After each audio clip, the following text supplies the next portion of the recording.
Welcome to the weekly Metals, Money, and Markets update for Friday, February 24th, 2017, hosted by Mickey Fulp, the Mercenary Geologist, and for miningclips.com, I'm Erick Bertsch. Well, we had another strong week for equities, and precious metals also did well this week. Well, we had a positive 2 days for the precious metals, flat the first 3 days, but the precious metals, especially gold, surged on New York Open the last 2 days. Gold set a 4-month high, closed at 1257, almost 2% gain. Silver, likewise, 4-month high. That's 9 weeks in a row with silver positive, up 15% over this period of time, closed at 1831.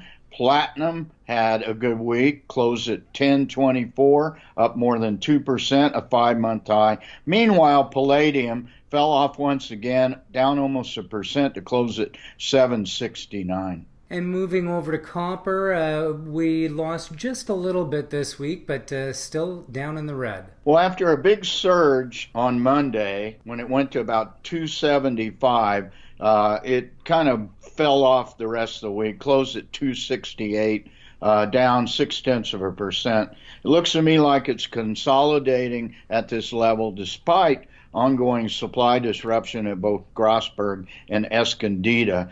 There's been some rumors that Chinese demand is not as strong as hoped. The future curve still is bullish, though.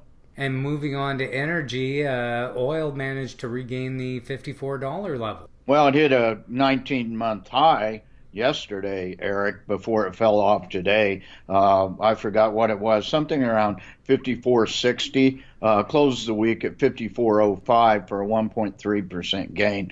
Meanwhile, uranium pulled back once again, lost almost 6% this week, down to $23. I really think, and we've talked about this before, it went up too far too fast.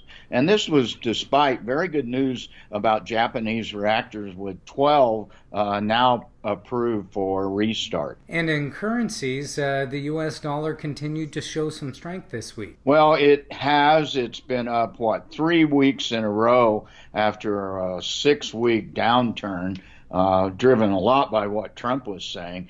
Closed the week at 101.13, only up 20 cents. But it's impressive to me that despite a stronger dollar, gold has made quite a run now. The euro closed at 106, down 0.4%.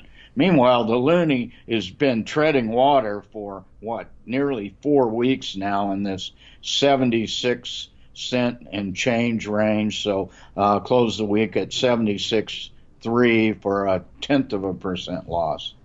And moving on to markets, another banner week. It looked as though the Dow's winning streak was going to peter out on us, but right at the end of the market today, it came back with a vengeance. Well, we've now set record highs for 11 days in a row.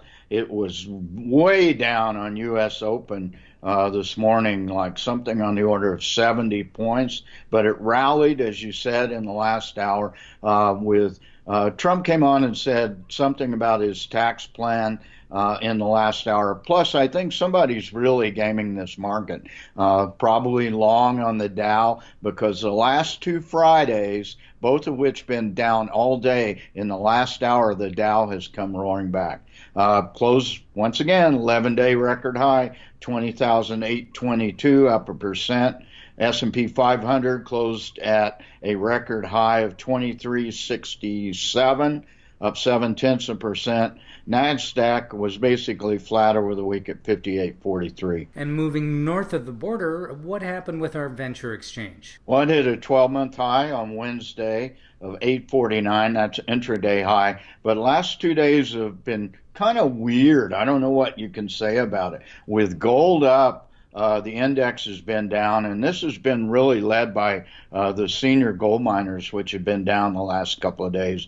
The venture exchange closed at 836 for almost 1% loss, and that breaks a significant run up. Trying to scroll down here and see how many weeks in a row we were up. 1, 2, 3, 4, 5, 8 weeks in a row. So we've broken that, but as PDAC approaches and that week of PDAC. I expect strength in the Toronto Venture Index, especially if gold continues strong. Well, thanks again for your analysis this week, Mickey, and looking forward to checking in with you next Friday.